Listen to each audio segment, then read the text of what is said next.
Hello everybody, welcome back. I'm MrRedClaw. Welcome back to some more World of Tanks. Now, as you may know, Christmas is coming and, well, it's basically here in World of Tanks with the holiday ops and all of the large boxes, or basically loot boxes, that you can buy in-game, and of course the free new tanks that you can get in them. Of course, the tier 9 French light tank, the Char Emily, whatever it's called, the Iron Arnie, and of course the tier 8 Chinese heavy tank, the BZ-176. Today, played by Nat and Deco, I think. I'm going to be calling him Nat, or them, him, her, whatever. I'm going to be calling them Nat.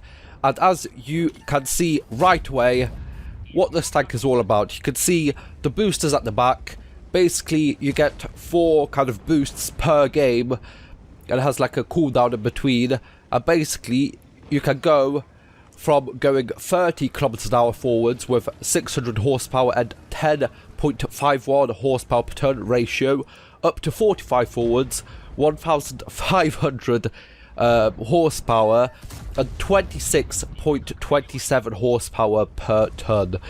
Now that is better than like most light tanks, basically all medium tanks. This basically has such acceleration afterwards that it's just absolutely amazing. Now the DPM with the AP rounds, which do 650 damage with 208mm penetration, kind of low for a tier 8, but still enough in some situations.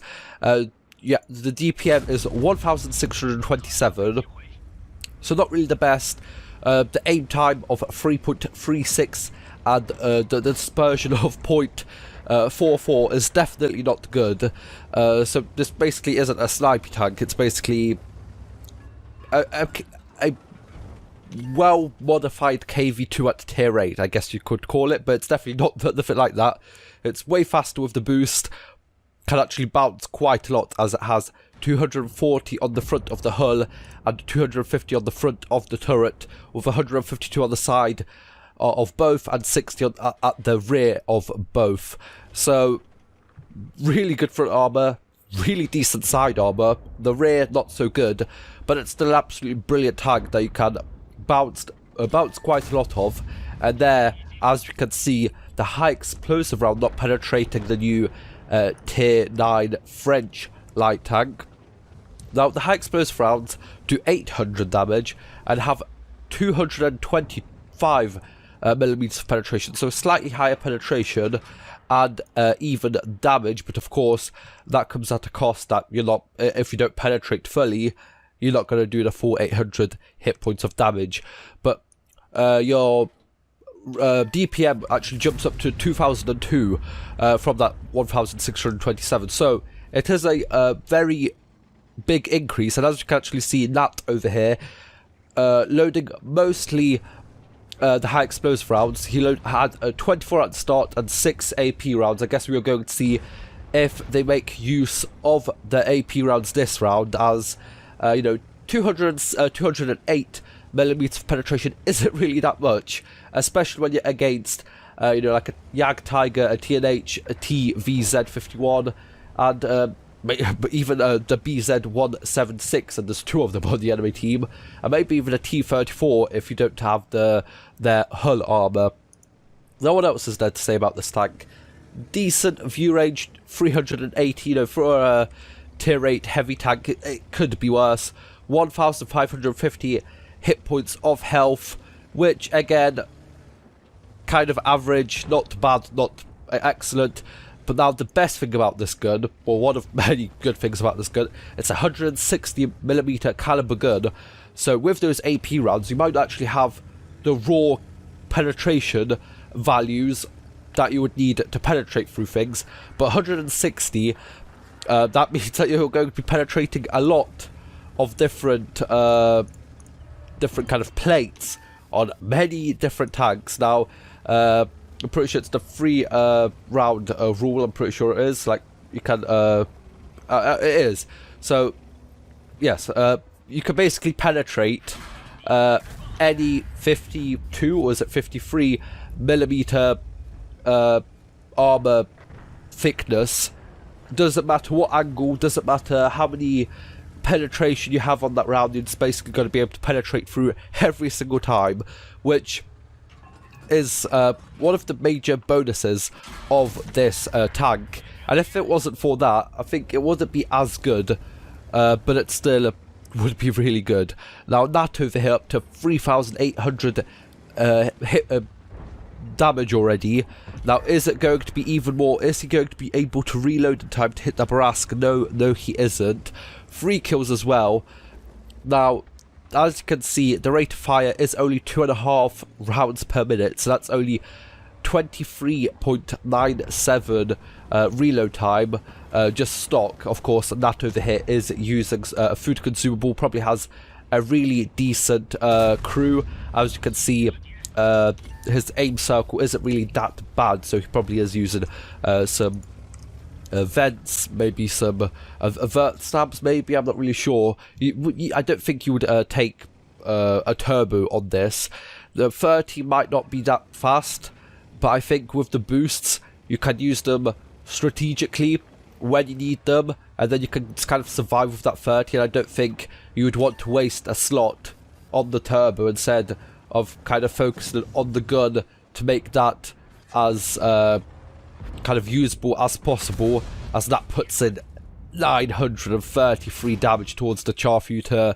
But is he going to kill him? He turns on his boost over here, and as you can see, you're basically a torpedo then. You basically cannot turn, and you can only go backwards at 1.5 kilometers an hour, so you're basically just stuck going forwards where you are facing. But he does ram the Char, runs away from the BZ, and the Borsig on Nat's team takes him out. Now this just looks like a really fun tank, but I've actually just seen the price of the shells. Now the regular AP shells cost 1,370 credits, but the high explosive ones cost 7,200, so that is nearly as much as the shells on the VZ 4005 cost, which is a lot. But of course, this being a premium tank, you're not gonna, if you hit and penetrate those high explosive shells, you are still going to be earning a huge profit. Now is Nat going to be able to get that BZ? He's actually behind that hill over here, but he is going backwards, puts in the shell for 700 damage. Might be a low roll, but still basically doing more damage than any tier 8 premium or even non-premium. I guess if you just look at this as the AP shells on this tank, the only tanks that are going to be doing more at tier 8 is going to be the Oho. I'm not really sure how much that has on the derp gun with the AP rounds, but then again doesn't have as much penetration. Of course the ISC 152 and the ISC 152K are going to be doing 750, but then you have these amazing high explosive shells and all of that armor, more hit points, just way more maneuverability and all of that stuff with a turret. So it's basically one of the best tier 8s you can get right now, and I definitely would, but not if it's in a what do you call it, in the loot boxes or whatever they want, Wargame want to call it, as that misses the shot on the enemy BZ, now finds himself trying to survive against the Skoda T54, and that is the end of the game. Let's look at the post-game stats and let's see how well that did in this game. So as we can see, an ace tanker, a high caliber, and of course the kamikaze for killing that Charfuter. 5,976 damage, 5 kills, 1,856 base experience, and actually with all of the, I guess, holiday ups going on, he actually makes 152,000 credits profit, even though he used all of that high explosive rounds and all of that stuff. So absolutely brilliant game by Nat. At the time of recording, this is actually the highest damage done in the BZ176. But for now, that is good. So if you guys enjoyed, like, share, subscribe. See you guys next time. Bye bye.